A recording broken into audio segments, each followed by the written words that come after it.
मध्य प्रदेश के मालवा क्षेत्र में स्थित है उज्जैन। क्षेत्र नदी के तट पर बसा सबसे मध्य प्रदेश का सबसे प्राचीन शहर हमेशा से ही आकर्षण का केंद्र रहा है। मंदिरों की नगरी कहा जाने वाला उज्जैन कई नामों से जाना जाता है, जैसे अवंतिका, अवंती, उज्जैनी। दोस्तों, आज हम बात करेंगे कर्ज के बारे में। कर्ज यानी कि लोन, आपको पता ही होगा बहुत अच्छे से। लोन, कर्ज, ऋण के बारे में हम आज बात करेंगे। कोई भी कर्ज जो होता है ना दोस्तों, वो जितना आसान होता है कर्ज लेना, उससे कहीं ज़्यादा मुश्किल होता है उसको चुकाना। हम अपनी आवश्यकताओं की शीघ्र पूर्ति के लिए कर्ज तो ले लेते हैं, लेकिन ये कर्ज कब बढ़ता चला जाता है हमें पता ही नहीं चलता। तो फिर शुरू होती है इससे जुड़ी हुई समस्याएँ, जैसे कभी कर्ज चुकाने में देरी, ब्याज का चक्कर, और इन चक्करों में पड़कर हम अपनी मुसीबतों को और बढ़ा लेते हैं। जैसे आज हम कर्ज के बारे में इसलिए बात कर रहे हैं क्योंकि आज का हमारा टॉपिक इसी से जुड़ा हुआ है। वैसे तो हमारे शास्त्रों में कर्ज चुकाने के लिए कई उपाय बताए गए हैं, कई ज्योतिष उपाय बताए गए हैं, लेकिन यहाँ उज्जैन पहुंचकर हमें कुछ और ही पता चला। उज्जैन जो कि जाना जाता है अपनी अलग अलग तरह की साधनाओं के लिए, उज्जैन हम शहर हमेशा से ही जाना जाता है अपनी विभिन्न तरह की साधना और विभिन्न तरह की पूजा पद्धतियों के लिए। दोस्तों, आज हम आपको लेकर आए हैं ऐसे स्थान पर, ऐसे मंदिर पर, ऐसी जगह पर जहाँ के दर्शन करने से मनुष्य सभी तरह के कर्जों से, ऋण से मुक्त हो जाते हैं। तो आइए, आपका स्वागत है श्री ऋण मुक्तेश्वर महादेव मंदिर पर।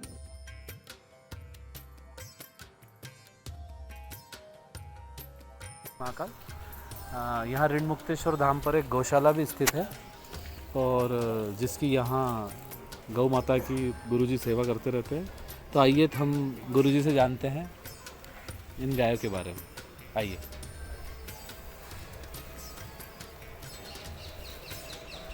नमस्कार पंडित जी। जी आदेश। गुरुजी, आपका नाम बताइए। पंडित सागर शर्मा। अच्छा, सागर शर्मा। शर्मा जी, कहाँ, कब से हैं आप यहाँ पर? काफ़ी समय से हैं, बाबा की सेवा में है, गौ माता की सेवा में है। अच्छा अच्छा अच्छा। जी। और कितनी गाय हैं यहाँ पर? यहाँ पे अभी तो 10 गाय होंगी लगभग। बाकी जो हमारी ज़्यादा गाय हैं वहाँ ऊपर सैकड़ों गाय हैं, वहाँ भी गौशाला हैं। तो कौन सी नस्ल की गाय हैं ये? इसमें यहाँ तो अपना जो लोग छोड़ देते हैं गाय, क्योंकि सब गायें तो दूध नहीं दे पाती हैं, जो लोग छोड़ देते हैं उन सबकी सेवाओं के लिए है बस। बाकी जो वहाँ ऊपर गाय हैं गौशाला है, वहाँ अपनी गीर गाय भी हैं, सब तरह की गाय हैं। मतलब यहाँ वो गाय हैं जो दूध नहीं देती है, जो और दूध उनकी नहीं सिर्फ देती सेवा है, के लिए सेवा होती रहे यहाँ। जी जी, सेवा हो रही है बस। तो सारा दिन ही आप इनकी सेवा में? सारा दिन इनकी सेवा में है। चलिए चलिए, ठीक है। जय श्री माता। जय महाकाल। आदेश। दोस्तों, यह मंदिर नाथ संप्रदाय के द्वारा संचालित किया जाता है। नाथ संप्रदाय के बारे में मैं आपको बताना चाहूँगा। आप जानते ही होंगे हमारे उत्तर प्रदेश के मुख्यमंत्री योगी आदित्यनाथ जी को, वे भी इसी संप्रदाय से आते हैं।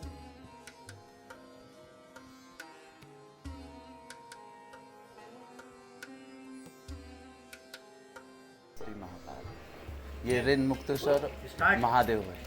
यहाँ पे अपना पूर्व का कोई भी किसी भी तरह का अपना किया हुआ दुष्पाप या किसी भी जीव पे ऋण रह जाता है, उसकी वजह से बाबा महादेव को ये ऋण चढ़ाना पड़ता है। वो भी पीला दान होता है। जो भी पीले रंग का कोई वस्तु हो या कोई भी खाने वाली खाद्य सामग्री हो, कोई भी चीज़ हो, पीला दान ही चढ़ता है। सोना, तांबा, पीतल, हल्दी की गांठ, कपड़ा पीला, चने की दाल, ऐसी चीज़ें महादेव ऋण मुक्तेश्वर को चढ़ाई जाती हैं। तो ये सारी पीली वस्तुएं इस पूजा के सामान में हैं। हाँ।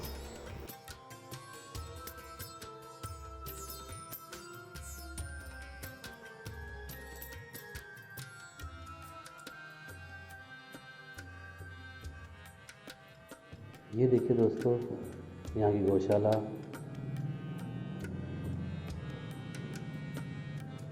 गौशाला के पास में क्षिप्रा नदी के तट पर बसा यहाँ का विशाल प्रांगण। ये वो अति प्राचीन वट वृक्ष जहाँ राजा हरिश्चंद्र ने बैठकर तपस्या की थी। ये अति प्राचीन वट वृक्ष, और यहाँ पर ये देखिए आप मंदिर, और बाबा यहाँ पर वीरभद्र के रूप में भी स्थापित हैं।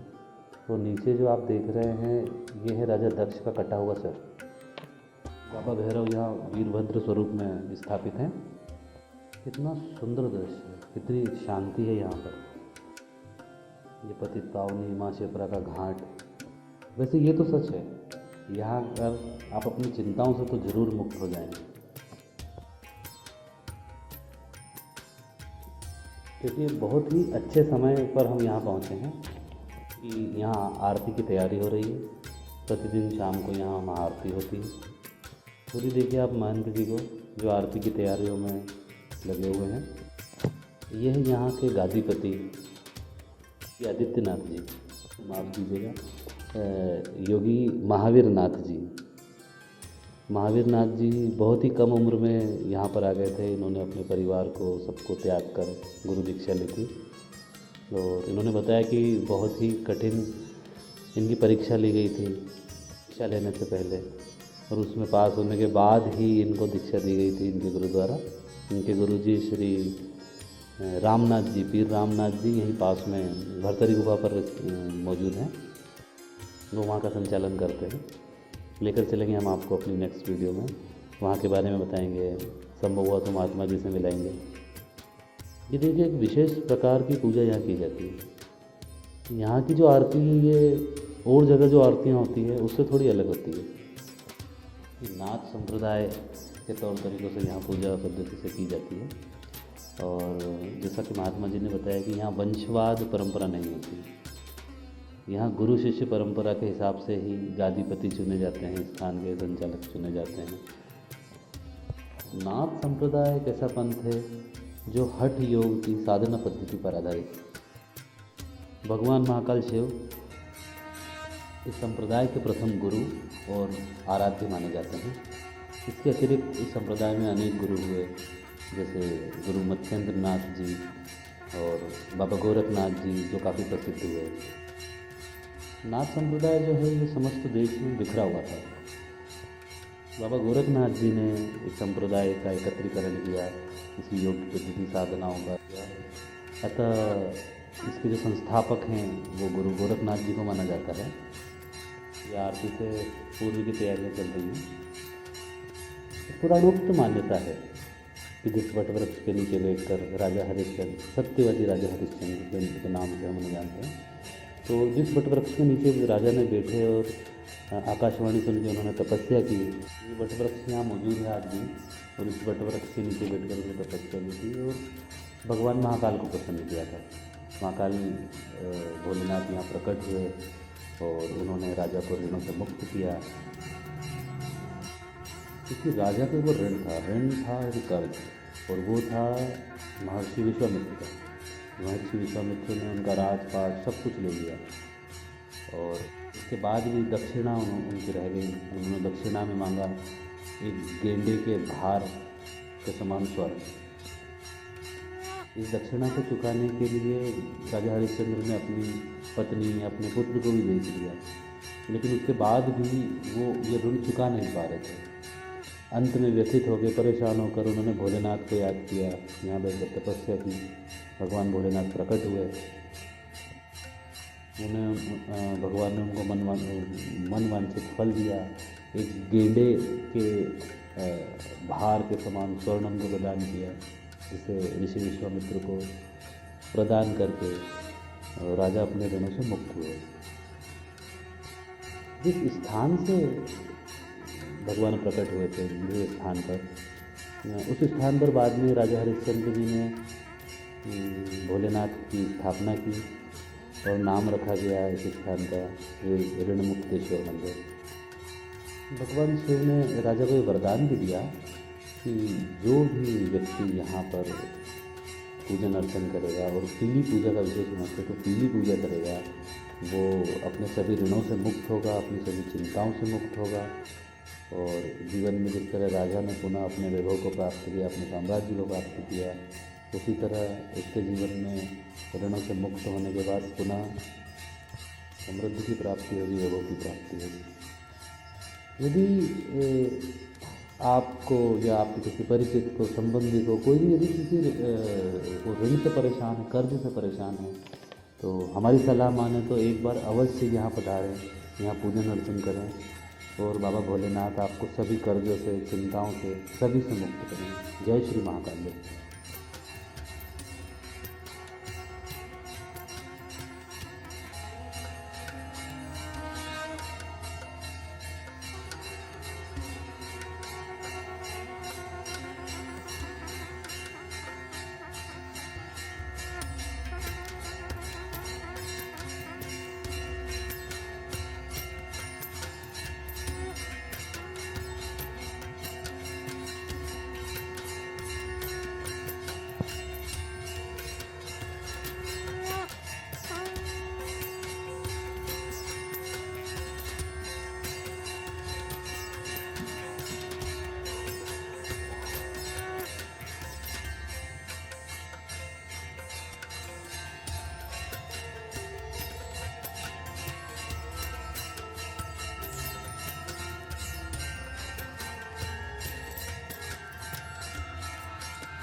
जय श्री महाकाल आदेश, जय ऋण मुक्तेश्वर महादेव। प्राचीन काल से अवंतिका नगरी में, उज्जैन नगरी में शिप्रा माँ शिप्रा नदी के तट पर ऋण मुक्तेश्वर महादेव मंदिर स्थापित है, जहाँ पर भगवान ऋण मुक्तेश्वर महादेव राजा हरिश्चंद्र जी को ऋण से कर्ज से मुक्ति दिलाए थे। उनको राजा हरिश्चंद्र जी को विश्वामित्र जी का कर्ज था, ऋण था, उसको उतारने के लिए राजा हरिश्चंद्र जी जब उज्जैन नगरी आए तो इस स्थान पे आकर उनको एकांत शांति महसूस हुई, जिससे प्रभु की कृपा से, महादेव के आशीर्वाद से उनको आभास हुआ कि मुझे यहाँ आकर पूजन करना चाहिए, पाठ करना चाहिए, यज्ञ अनुष्ठान तपस्या करनी चाहिए, पीला दान चढ़ाना चाहिए। उनको मन में ऐसा आभास हुआ और आभास होते ही उन्होंने यहाँ तपस्या करी, अनुष्ठान किया, यज्ञ किए, पीला दान चढ़ाया।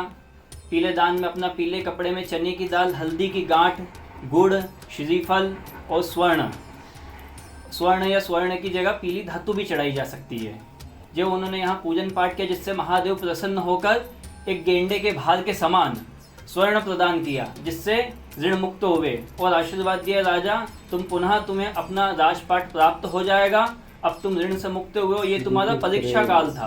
और जो भक्त मेरी यहाँ आके पूजन करेगा, अभिषेक करेगा, पीला दान चढ़ाएगा, उसे मैं समस्त प्रकार के कर्ज से, ऋण से मुक्ति दिलाऊंगा। ये सब प्रभु ने आशीर्वाद देकर यहीं अंतर ध्यान हो गए और यहीं विराजमान हो गए। बोलिए ऋण मुक्तेश्वर महादेव की जय। और अपनी रात्रिकालीन साधनाओं की तैयारी करते हैं।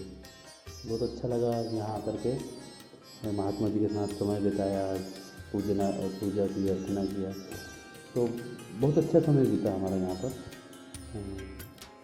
तो दोस्तों, जब भी आप उज्जैन आएँ तो यहाँ आना बिल्कुल ना भूलें, बहुत ही अच्छी जगह है। भरतरी गुफा के पास में ही पीछे की ओर ये स्थित है। काफ़ी सारी बातें बताई महात्मा जी ने अपने बचपन के बारे में, कैसे उन्होंने दीक्षा ली, उनके गुरु के बारे में, काफ़ी सारे रोचक किस्से उन्होंने हमें बताए। तो अच्छा लगता है यहाँ आकर, शांति मिलती। देखिए, बाबा जी ने हमें परमिशन भी नहीं दी है जाने की। उन्होंने बोला कि भोजन करके ही हमें यहाँ जाना है, हमारा भोजन तैयार हो रहा है। और बहुत अच्छा समय बीता। डॉग्स का भी काफ़ी शौक़ है महात्मा जी को। उन्होंने काफ़ी सारे डॉग भी यहाँ पाले हुए हैं, लेब्राडोर नस्ल के हैं और दूसरे भी काफ़ी सारे डॉग हैं।